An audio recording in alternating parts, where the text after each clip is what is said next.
Hello friends, in this video I'll tell you how to merge data from two columns in Google Sheets. Please like and subscribe and let's get started.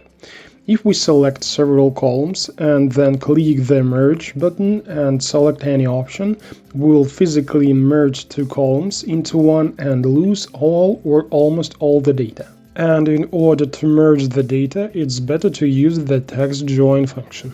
We type the function, then we type the first argument, and this is a space in quotation marks.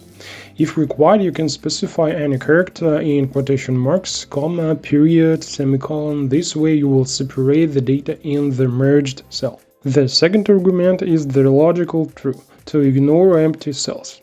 And then just list the cells that needs to be merged. And the input sequence is also important. If the cell is the first in the formula, then its data will be the first in the cell.